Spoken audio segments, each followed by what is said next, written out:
Hello children, now we are going to see for class 9 English prose part, that is unit 4.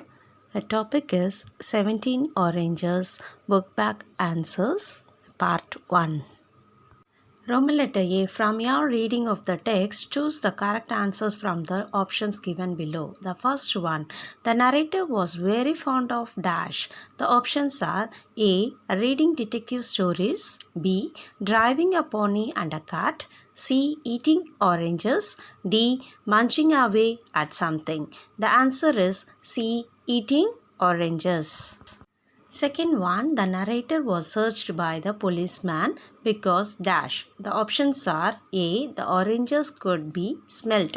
B. He was singing songs. C. He was carrying a box. D. His pockets were bulging. The answer is D. His pockets were bulging. Question number 3. The narrator kept his mouth shut when questioned by Pongo because dash. The options are A. Anything said would be held as evidence against him.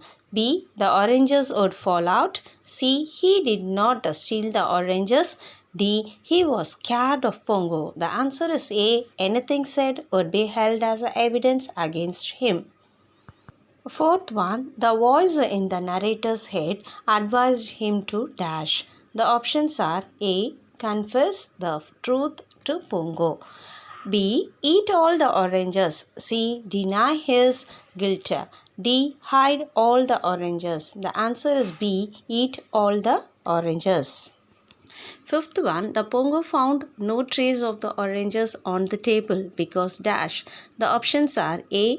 Pongo's mate had stolen them. B. All the oranges were sold. C. The narrator had eaten them all. D. They disappeared mysteriously. The answer is C. The narrator had eaten them all.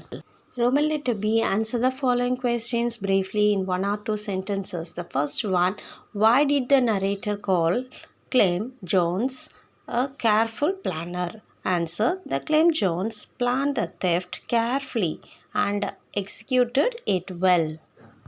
Second one, what was Clem Jones carrying in the box during his second attempt? The answer is, Clem Jones was carrying a large Dutch cheese in the box during his second attempt.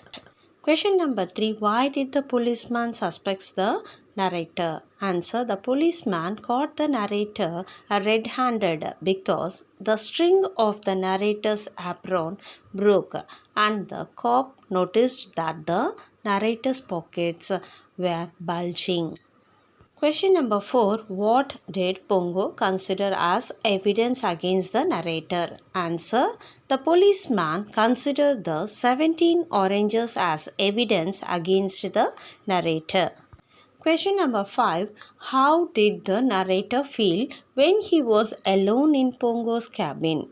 Answer, when the narrator was locked in the cabin, he lost hope in life and felt afraid that he would lose his job. Question number 6. What did the narrator do to get rid of the evidence? Answer, the narrator ate all the oranges to get rid of the evidence. The 7th question. What did Pongo do when he found no oranges on the table? Answer, the Pongo looked everywhere for the oranges. He looked in the narrator's pockets and in his apron. He became angry and shouted at the narrator. Question number 8. Why were the policemen not able to bring any charges against the narrator? Answer, as there was no evidence left against the narrator, the policemen were not able to bring any charges against the narrator. Question number 9. How did the narrator feel after eating 17 oranges? Answer, the narrator felt sick for a week and the oranges kept working away in his stomach. Question number 10. What happened to the narrator's love for oranges after the incident? Answer, he was never crazy for oranges after that incident.